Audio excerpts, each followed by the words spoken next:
Live from Fargo and serving you on TV, online, and on the go. This is Valley News Live at 10.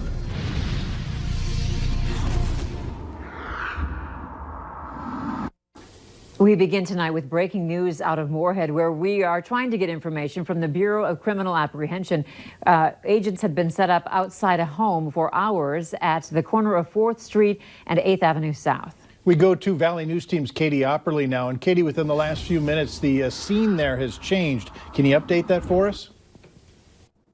Absolutely, Mike, Andrea, I'm at the corner of 4th Street South and 8th Avenue South in Moorhead, where the scene just cleared. Just moments ago, there was Moorhead Police, Clay County Sheriff, as well as the BCA, all on scene. They had the entire block closed off. And what they have told us so far is that they don't believe that there is any threat to the public. What we have heard is that Street Crimes was arresting a man who then resisted arrest and had some kind of medical situation. We're told that this medical situation was serious. They did not give us any other information at this time. What we are told is that this was a medical situation, but while in the time that we were here, what we saw was that there was a group of officials around the house at this intersection, as well as a vehicle towed from this area. When officials left the scene, they did not give us any additional information, but we will continue to look into this incident. For now, reporting live in Moorhead, Katie Opperly, Valley News Live. All right, thanks, Katie. And as she indicated, we'll keep working to bring you the very latest on this investigation. Former Vice President Joe Biden builds on his very recent momentum with strong showings in eastern and southern Super Tuesday states, including Minnesota. Let's get a look at Minnesota's results. With around 60% of the vote in, Joe Biden leading at 38.5%, Senator Bernie Sanders coming in at 30%, Senator Elizabeth Warren polling at 16%. Now, voters across the 14 states that participated in today's Super Tuesday are saying their top concern is beating President Donald Trump. Danya Bacchus has the very latest. A reinvigorated Joe Biden was the comeback kid of Super Tuesday. I'm here to report we are very much alive. This campaign will send Donald Trump packing. CBS News projects decisive wins for the former vice president in Virginia, North Carolina, Tennessee, and Alabama, solidifying the African-American vote there. A majority of Democratic voters say what they want most in a candidate is someone who can beat President Trump. You cannot beat Trump with the same old kind of politics. Self-proclaimed Democratic Socialist Bernie Sanders won his home state of Vermont and Colorado, where he defeated Hillary Clinton in 2016. Tonight, I tell you with absolute confidence, we are going to win the Democratic nomination. Super Tuesday states are helping to solidify this as a two-man race for the Democratic nomination, but the other contenders aren't throwing in the towel just yet. Former New York Mayor Michael Bloomberg outspent Sanders 85-1 and Biden 75-1 in Virginia alone and came up empty-handed there. But he told a crowd just miles from President Trump's resort in Florida that he's focused on a general election strategy. We proved we can win the voters who will decide the general election. And isn't that what this is all about? Massachusetts Senator Elizabeth Warren wasn't able to sweep her home state. She rallied with supporters in Detroit, where voters head to the polls next week. I was not born a politician, but I was born a fighter. Super Tuesday states award 1/3 of the total number of delegates needed to clinch the nomination. Danya Bacchus, CBS News, Los Angeles. Bloomberg scored 4 delegates in American Samoa and Hawaii. Congresswoman Tulsi Gabbard came in second with 1.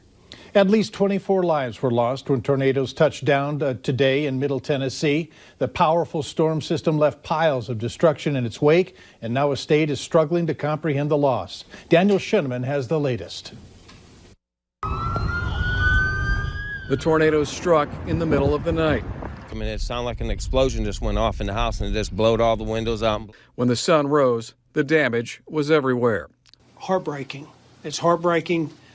It's incredible. Our prayers are greatly needed for families out there who are dealing with a sudden tragic event that has occurred in our state. Preliminary estimates from the National Weather Service suggest that at least one of the twisters was an EF3 or stronger. That means winds up to 160 miles per hour. There are now piles of rubble where neighborhoods once stood, schools destroyed. Some residents now count their blessings. If we would have waited 2 seconds, we would have not made it, because all the stuff that fell in there would have fell on us while we were running. The search for victims goes on. Many have not been accounted for. And if we go out there on foot and see the piles of rubble and the devastation of buildings and neighborhoods, that behind every pile really represents people. People will now struggle to recover. Dan Scheneman, NBC News. Two North Dakota-born sisters living in the Tennessee area say the tornadoes came within a mile of their home. The sisters are known as Tiger Lily. They are a singing duo. They are safe, but add that it was hard to see nearby buildings demolished in a matter of seconds. 2019 was a big year for West Fargo's fire department. In just a year, the department responded to over 2,000 calls. That year, a total of 57 fires were reported in the city. As our region continues to grow, Valley News Team's Katie Opperly takes a look at how that impacts first responders' ability to answer the call. Just a lot of sirens during the night, middle of the nights, and it's around the West Fargo area. I sleep with the window open, so you just hear that all night. As West Fargo grows, so does the need for help. From just last year, the city's fire department saw more than a 37% increase in incidents, according to their annual report. The majority of calls for West Fargo Fire Department is in Zone 1, which is between Interstate 94 and Main Avenue.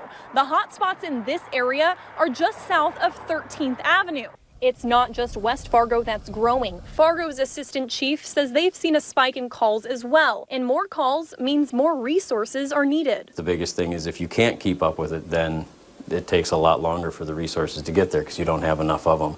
So as the call volume starts to go up, then units are tied up. You don't have enough units that are free to respond to calls. Officials say they have been able to effectively respond, but it's something they are constantly monitoring to grow where they need to. In the Fargo area, Katie Opperly, Valley News Live.